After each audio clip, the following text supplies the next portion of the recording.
Pati electric bike o e-bike may AI na rin. Ang modelong ito ng e-bike na inilabas ng New York-based company na Orbic may artificial intelligence o AI-generated features na maraming maitutulong sa rider para makaiwas ito mula sa aksidente.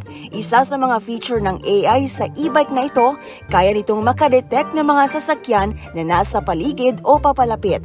Tinatawag ito ng kumpanya na Object Avoidance and Collision Detection Technology.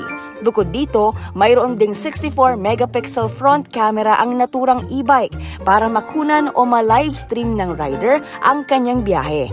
8-megapixel camera naman ang sa front display na para naman sa video calls at 2-megapixel rear camera na para sa pagdetect sa mga sasakyang malapit sa e-bike. Hindi lang yan dahil mayroon ding 7-inch touchscreen display ito na nagpapakita ng battery status, mapa, speed, distance at iba pa.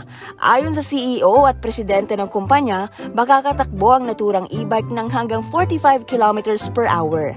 Binibigyang prioridad ng makabagong teknolohiyang ito ang kaligtasan ng rider, environmental sustainability at advanced 5G connectivity.